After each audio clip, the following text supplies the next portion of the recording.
Now for something completely different. I want to follow up on what Michael Goldberg said about how we don't want to have just a beautiful city. Well, I also think we don't want to just have a beautiful city. We want to have actually a city where our children could continue to live. And that's what I'm going to be talking about. So what I'm talking about is housing justice, which is the socially and environmentally fair and just distribution of housing benefits in society. It's critical because people have to be really safely, adequately, and affordably housed in order to be able to be living a full life. My thinking on this has evolved in conversations with my husband, Howard Rotberg, who's a developer of affordable rental housing and a writer. And we've discussed this many times, why he only builds in Ontario, even though he lives here, because he can use in Ontario government programs that makes his projects feasible. So how can we determine what is just and fair? One way of doing this is by examining who is benefiting from government dollars and who is not. Who are the winners and losers in housing expenditures?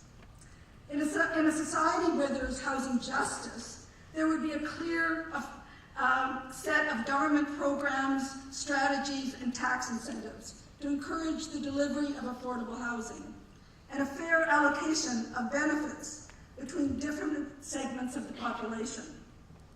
So let's see if that's the case in Vancouver. The city of Vancouver ranked as the third worst in the world for home ownership affordability in 2010, since it takes 9.5 times the median income to buy the median house. And this is even at the same time as we're ranked as the most livable places in the world. So, who figures? Go figure. Vacancy rates are among the lowest in Canada, 2.7% in BC and 1.9% in Vancouver. The secondary market is the main source of new rental accommodation in Vancouver, with more than half of renters in secondary rental suites. There also are those who can't get into the housing market. A clear pattern emerges when we look at the concentration of where people live based on their professions in the Lower Mainland. There's no surprise that doctors live. There's the predominance of doctors who are living in the west side of Vancouver. But you may not know that over half of Metro Vancouver police, with an average before-tax income of $63,000 per year, live south of the Fraser River. 450 live in Langley Township. And that means only 1 in 10 police live in Vancouver, resulting in long commutes and the difficulty in recruiting in higher-priced communities. As well as if there really is an emergency, we really would not be very well policed or have very many firemen around. So in this review, what impact is our housing policies having on our ability to ensure essential service workers such as police, firemen, and nurses are living in affordable housing close to their work?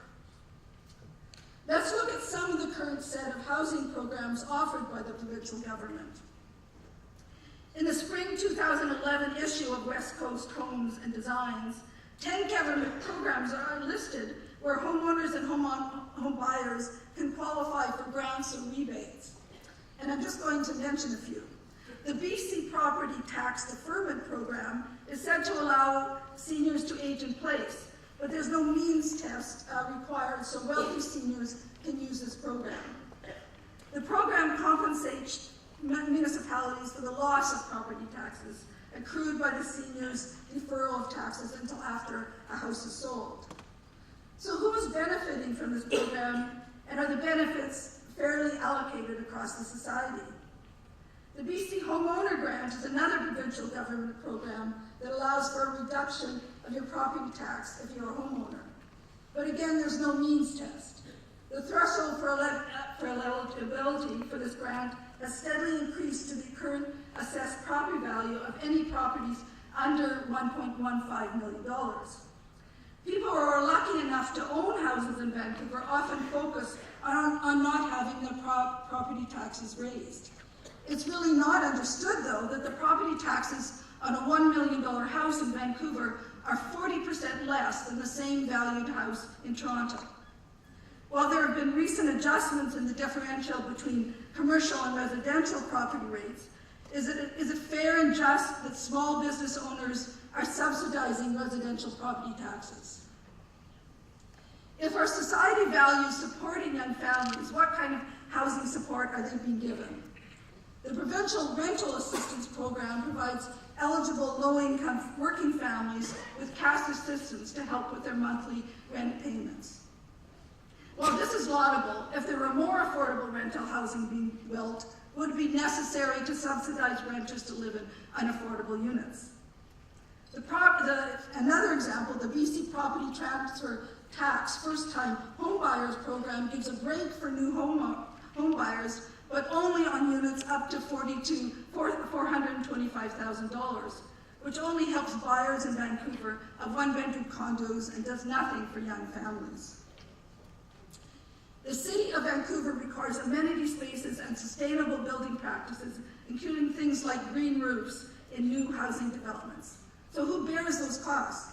While initially developers need to provide these features in their projects, these costs are just passed through onto the cost of the condos.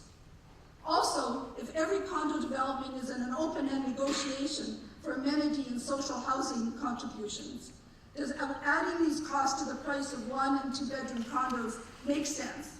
And is it fair for Vancouver's workforce, those in low to moderate income jobs? What are the incentives to keep affordable family housing? If an older 4-bedroom house that is affordable is torn down for 3 or 4 high-end 1- and 2-bedroom units, shouldn't there be a substantial demolition tax imposed on the builders and buyers of these upscale units to fund new affordability housing, rather than effectively negotiating such contributions from the developers of new condos? Canada is currently the only G8 country without a national housing plan. Bill C-304, which called for a national housing strategy to address Canada's housing crisis, was not completed before the recess for the recent federal election. What kind of housing plan do we need for Canada? Or even do we need a housing plan? We should start with a series of questions on our current policies and programs and evaluate them on the basis of justice and fairness. Who is paying and who's benefiting? Who are the dollars flowing to?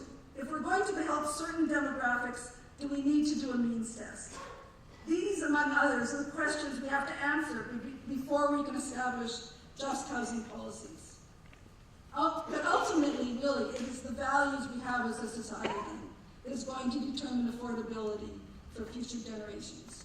And it's really up to you to decide this. Thank you.